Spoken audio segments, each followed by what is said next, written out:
scale, okay? Note emphasis. Now, right now, we're not really talking about like melody per se. What we're talking about is how important certain notes are to a scale that we can add into a particular lick that we're playing to make it sound more interesting. Okay, so let's say we took something real traditional blues, okay, like this one. Now I'm going to do this here.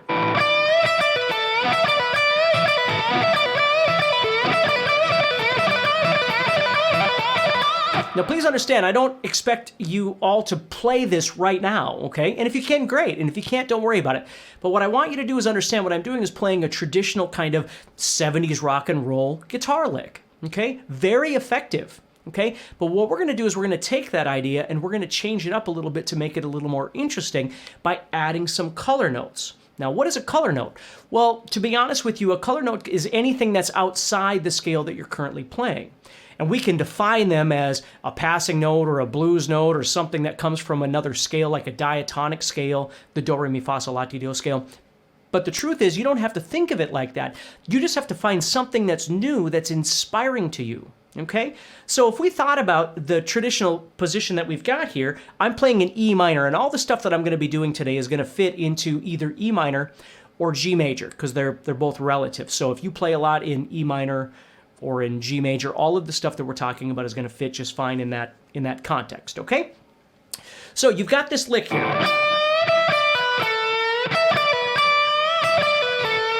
Now what I'm doing is I'm just taking the notes of a pentatonic scale and I'm implementing some bending, and I would highly suggest if you're not very comfortable with string bending that you get comfortable because it's really important to be able to nail bends.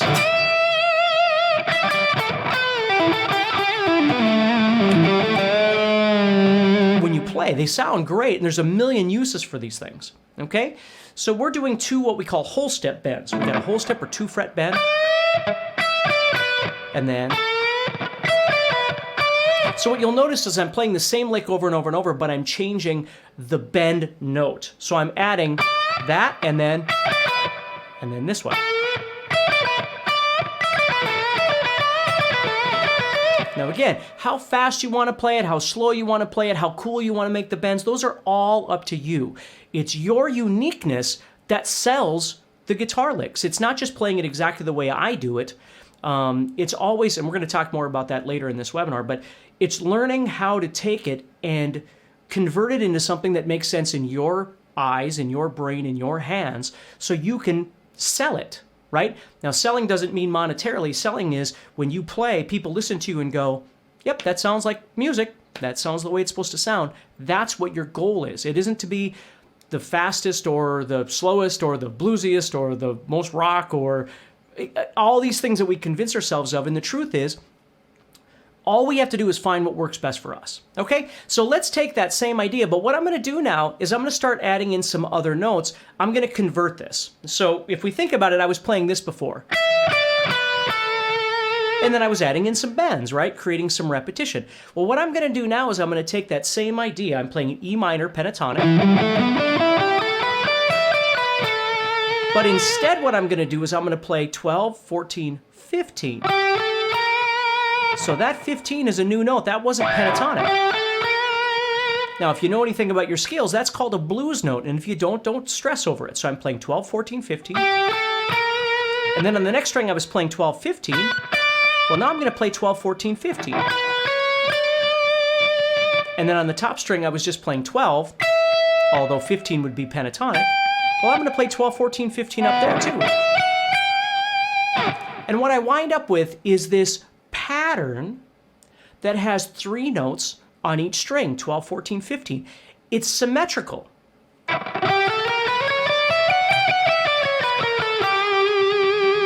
Now, there's a ton of super cool stuff that you could do with something like this. Because it's symmetrical, you're not really worried about hitting a wrong note. You just play those notes, right? So let's say I gave you something like this. And what I'm doing is pull-offs, right?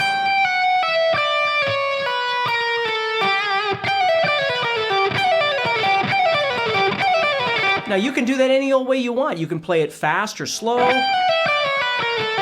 Now I could work my way back up by using hammer-ons.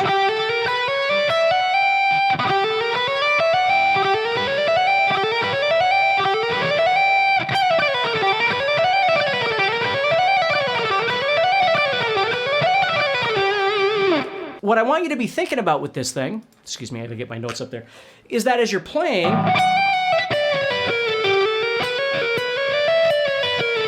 you can change the order of these things and start creating something new. Like what I like to do on the top is I'll do 14, 15, 14. And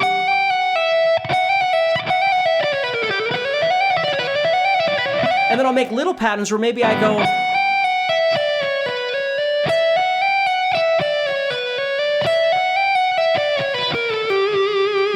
and just make some different kinds of things with it. There's no right or wrong to this. And if you're coming from the space where you're thinking, you know, I don't understand what all those notes are, though, I don't know where they all come from, it's okay. There's time, you've got the rest of your life to learn all your theory, and I'm going to be honest with you. A lot of the stuff that we do on the guitar isn't just based off theory. It doesn't all fit logically. That's why I always call it the theory of rock and roll, because we learn how to do a lot of different things that don't necessarily make sense, but they sound really cool. Right? So I could be playing something like this.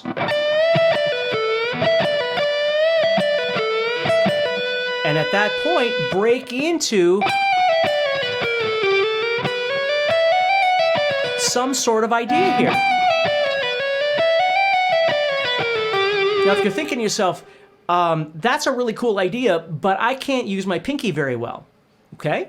Well, try something like this. I would highly recommend you learn how to use your pinky, but try something like this, okay? Use these 3 fingers instead.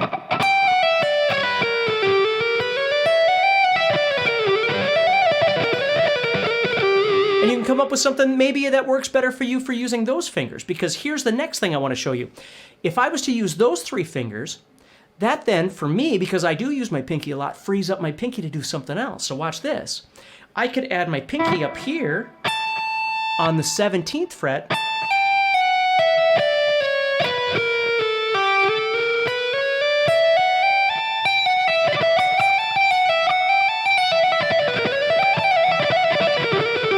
Now, don't ask me what I just played because I have no idea. These are just normal things that I do. They're just different variations of the idea that I'm showing you right now. Okay, so if we look at C, this is one that I really like, okay? Let's say you already play more diatonic, right? So you're playing your scale, for instance, maybe your scale looks like this: 11, 12, 14, 12, 13, 15, and 12, 14, 15. Okay, so you have, when you play, and it sounds a little more do, re, mi, fa, sol, la, ti, do, right? Now, what I encourage people to do is if you're building some sort of lick and it's more based off diatonic, okay, let's say I was doing something like this.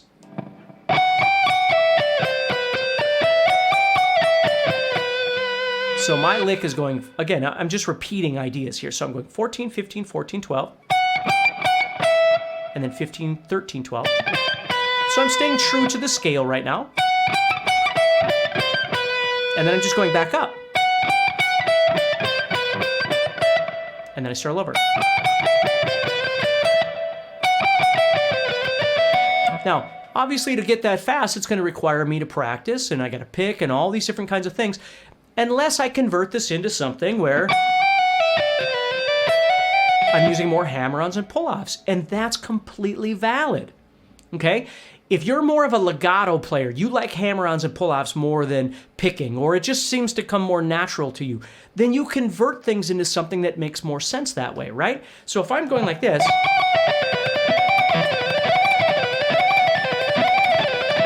I'm picking them all. But if I do this,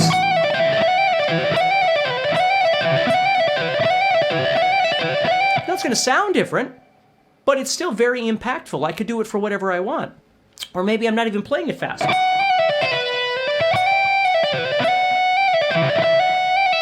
I'm playing more of the Joe Satriani thing where I'm slowing down and speeding up in various different places, which is really, really fun to do.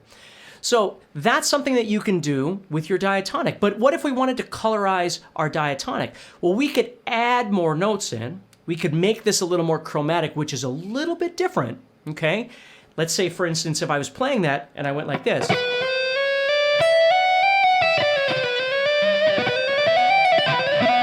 or on the top.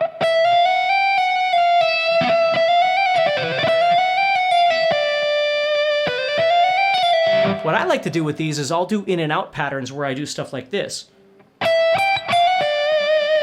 And notice how I did 12, 15, and 14 is the note that I want, but I do a hammer on from 13 to 14.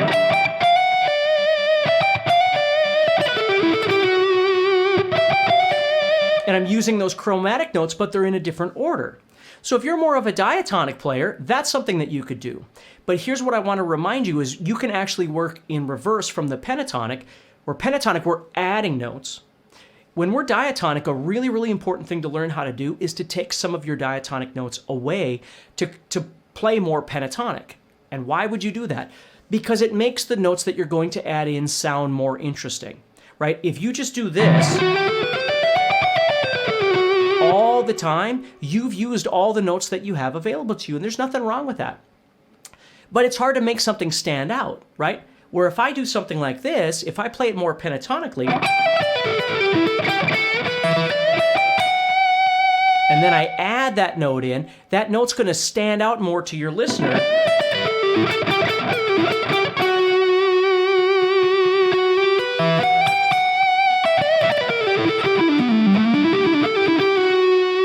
When you go to it, because it's something different, it's something fresh to the ear. Because after a while, the ear gets used to hearing all of that. So that's a great way of approaching that, okay? So if this is all kind of making sense to you, don't worry if some of it seems a little over your head. This isn't about pentatonic or diatonic, and it isn't about speed, and it isn't about picking everything. It's about you finding what works best for you. Let's move on to number 2, okay? So number 2 here says break out of the box. Now, in order for us to break out of the position or box, it requires us to know more about our fretboard. And I would highly recommend that you try and spend some quality time trying to learn some of the other positions. The guitar for me isn't an all or nothing instrument. You can't just sit and go, okay, for the next 4 years, all I'm going to do is learn all the positions on my guitar. You got to have fun in between. You got to learn how to do stuff. Maybe just start with a couple of positions. So let's say you know your, in pentatonic, for instance, let's say you know your first position of E minor pentatonic. Well, learn the 5th position and put those two together, right? So breaking out of the box would mean you're trying to learn how to move.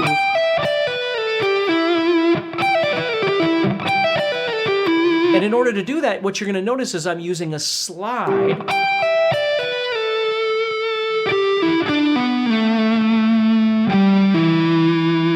See how I did that?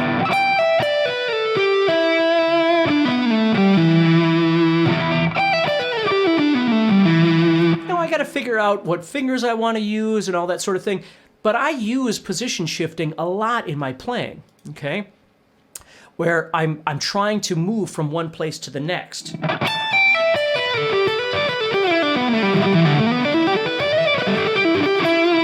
That's how I move around the fretboard, okay?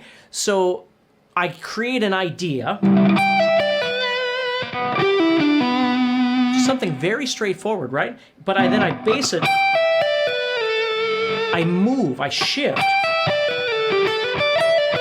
So right there, notice what I'm doing is I'm just doing these 2 pull-offs, just keeping things really basic. And then I want to go somewhere else. So here I'm slid down to the 8th fret, right? So that would be my 4th position of minor pentatonic. And I could do that there. Or I could go...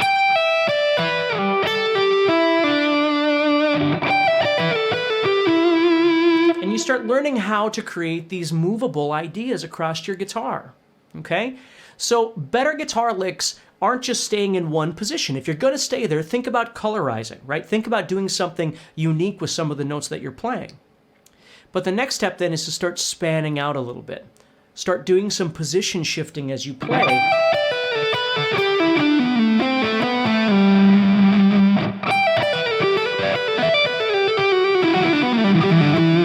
And you're going to notice as you watch me play, I do this all the time, okay? Because that shifting is what gives me new creative ideas when I go somewhere. Now, when I get to where I'm going, I've got to use some of these other things, right? I might position myself and start using some of these colored notes, right? Something that's a little bit more unique, something interesting, okay? But think about that a little bit as you're playing. Now I'm going to give you this lick here, which is one of the, this is kind of a Paul Gilbert inspired idea, and I use this a lot in different places, but let me show you this. So now what I'm doing is I'm using a 2-position idea where I'm playing the 1st position of E minor pentatonic and the 5th position of E minor pentatonic. So I'm using 10s, 12s, and 15s. And I want to make a lick out of this. So my lick is going to look like this.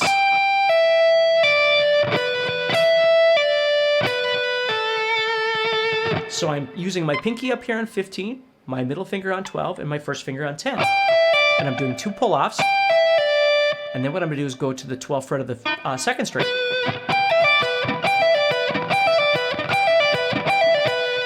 And then I'm going to play 12, 10, 12, 10 as 2 pull-offs using these 2 fingers. So I have, and then,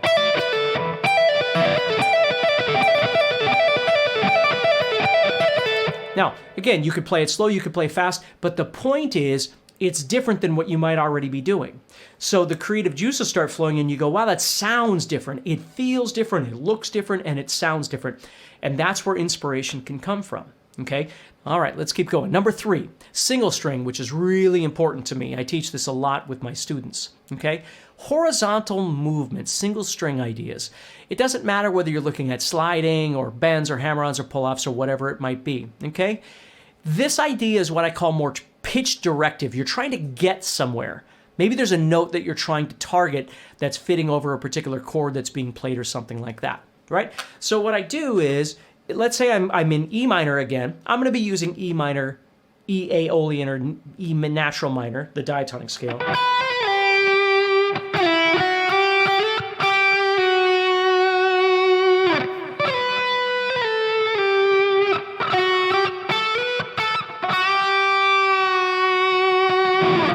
What you're going to notice is as soon as you start trying to target just a single string, you're forced to be more melodic.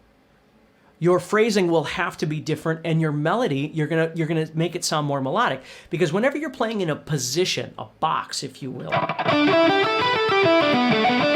you tend to get this, your solo sounds like a scale thing happening because you're just moving up and down all the time, right? We need to give ourselves some sort of directive, a place to go, okay?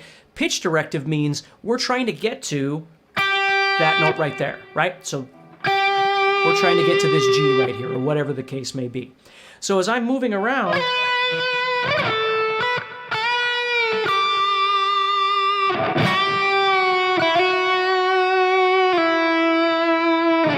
okay? So I'm going to show you a lick here that I really like to do. It requires some bending and it requires some sliding, and I love to do this sort of thing. So what I'm going to do is I'm going to take this 12th fret of the 2nd string, I'm going to bend it up to a 13. And then what I'm going to do is bring it back down really quick and do my slide up to 13 and back. So it sounds like this.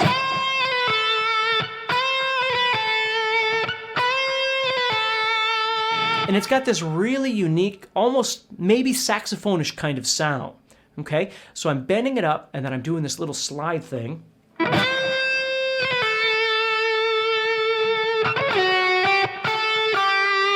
what I want you to notice right there is I slid down to the 7th fret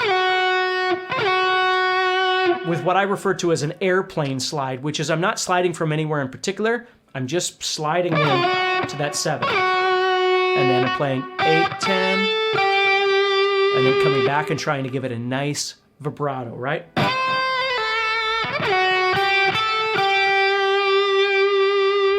And there's so many ways.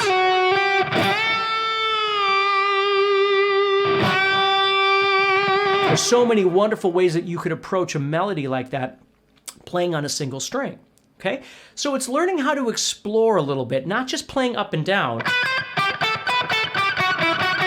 Not that there's anything wrong with that, okay? But it's learning how to let notes ring out, add some vibrato.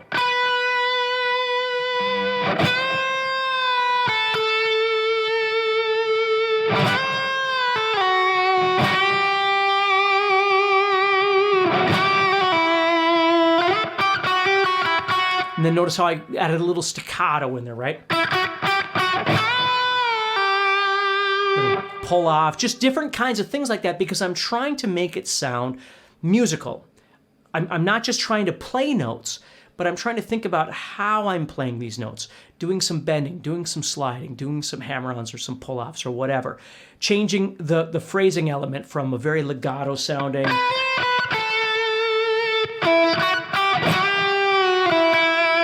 like a voice would, right?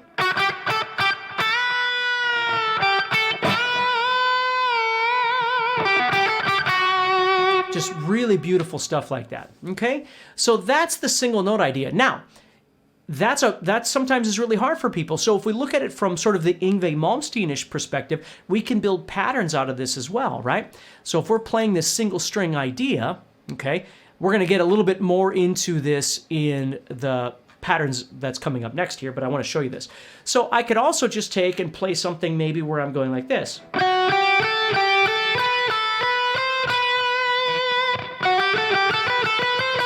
So notice I'm playing 3 notes, and I'm playing an E minor here.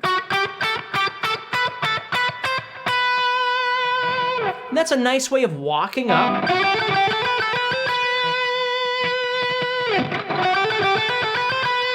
It doesn't have to be fast. It can be if I want it to be, right? But it doesn't have to be.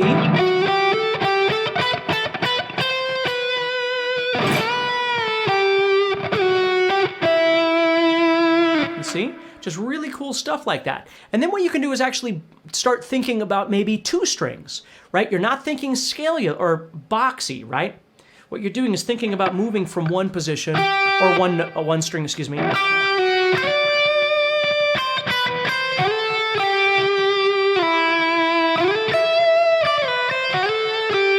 Now that again is a really big thing in my playing, is taking, 2 adjacent strings and learning how maybe I'm doing something on one string and then I start incorporating the second string, okay? Which is gonna lead us to the next thing for you to try, okay? Patterns and sequences, okay? Single string and scalar. Now you can do all kinds of different things with this, but let's go back to what we just talked about. So if I wanted to create a single string pattern, that's what I really did right here. Because I'm playing 3 notes and then I'm moving up. Well, I could keep going, right? So let's say for this lick that you could work on, if this is kind of your thing, let's go down to the 3rd fret and do 3, 5, 7, 5, 7, 8, 7, 8, 10, 8, 10, 12. So now you have... Now what you're going to notice is it's a little bit hard because your fingers are going to keep changing, right? So it takes a little while to get used to, but it's a really cool little pattern that you can work on, okay? And let's do, again, since we're in E minor, we'll just stay there. Let me show you this one. What we're going to do is this. We're going to play 9, 10, 12, okay? And then 9, 11, 12.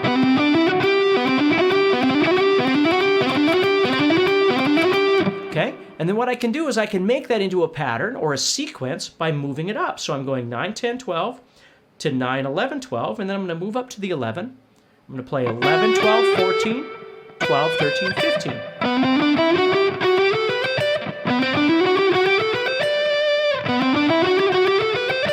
And it doesn't have to be fast, but notice how it's got a nice melody and a bit of overlap, right?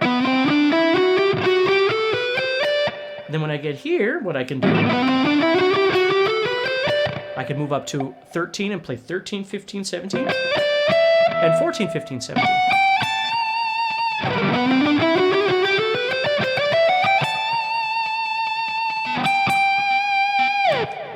And notice how just doing that, just, again, it could be just a small piece of that, but just something different from going,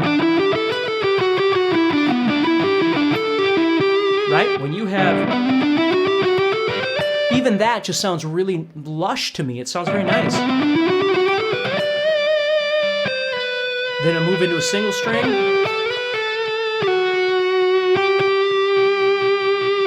Then maybe I do a fast pattern up. Go into my, right, to shake things up. I mean, there's so many wonderful things. I love this kind of stuff. And then the last thing, because I don't want to take up too much of your time, is what I refer to as arpeggio concepts. Now, I don't really sit and just play like a root third fifth, if you know what that is. What I want you to do is think a little more creative than that, okay? And there's nothing wrong with it, don't get me wrong, but I want to try and speak in a way that makes sense to the way you might be thinking about the guitar. So let's say we were doing, again, E minor is just fine. So what I'm going to do is I'm going to go to the 7th fret, and I'm going to play 7, 5, 4. So I'm playing one note on each string, and then I go up and I do the octave by doing 9, 8, 7 on the 3rd, 2nd, and 1st strings. Now, in order to do that, of course, my fingers are going to have to change a little bit. I got to think about a logical way to play this. But what you're going to notice is in the number, or B, there, excuse me, yeah, A, I'm sorry. What I'm really doing, the way I think about this, is I'm cutting across the strings, okay? I'm cutting across those strings. I'm not really worried whether I'm playing a logical arpeggio or something like that, like all the notes fit into a particular chord. I'm more just thinking about the fact that I'm cutting across these strings. And there's a million ways to do this, and I show you all kinds of different ones.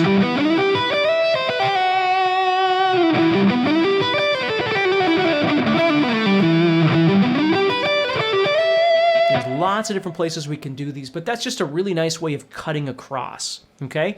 So that's something you can work on a little bit. Then the next thing is a very popular modern concept, which we call the 2-1-2, which is taking a 3-note per string idea, if you've done 3 notes per string before, which we've kind of worked on here. And instead of playing 3 notes on every string, you play 2 notes on a string and 1 note on a string. And it's not always consistent. Sometimes you do more than 2, strings with 2 notes and that sort of thing. But let me show you what I mean. So let's say, for instance, I was going to take and play an E minor arpeggio. So what I could do is something like this. I'm going to go to the 12th fret, and I'm going to play 12 to 15, which is 2 notes. And then I'm going to go to 14 on the next string, which is only 1 note. Then on the next string, I'm going to play 12, 16, which is 2 notes. And then I'm going to play 14 on the next string, which is only 1 note.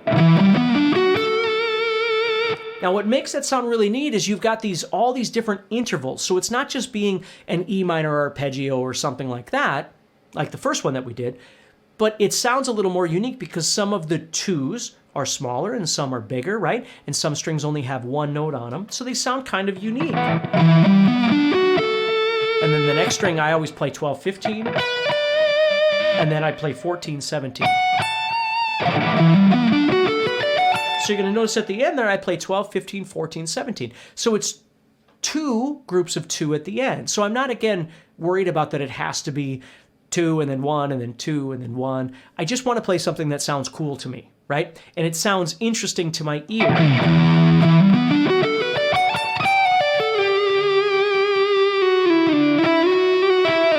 There's my single note stuff. So you're seeing so much of my playing in what we're talking about today because this is how I approach guitar playing.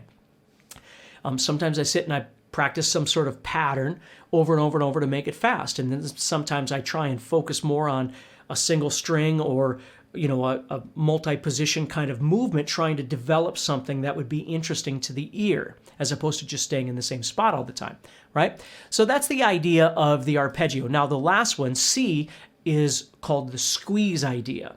And what this is to me is if, let's say I put 2 notes on each string, okay? Not 3, but 2 notes on each string. Sometimes what I want is a wider position or a wider interval, excuse me, and sometimes I want a smaller one. So I'll come up with stuff like this. Watch this. I'm still in E minor, okay? I'm going to play 5-7, and then 5-9, and then 5-9, and then 7-8. So I have...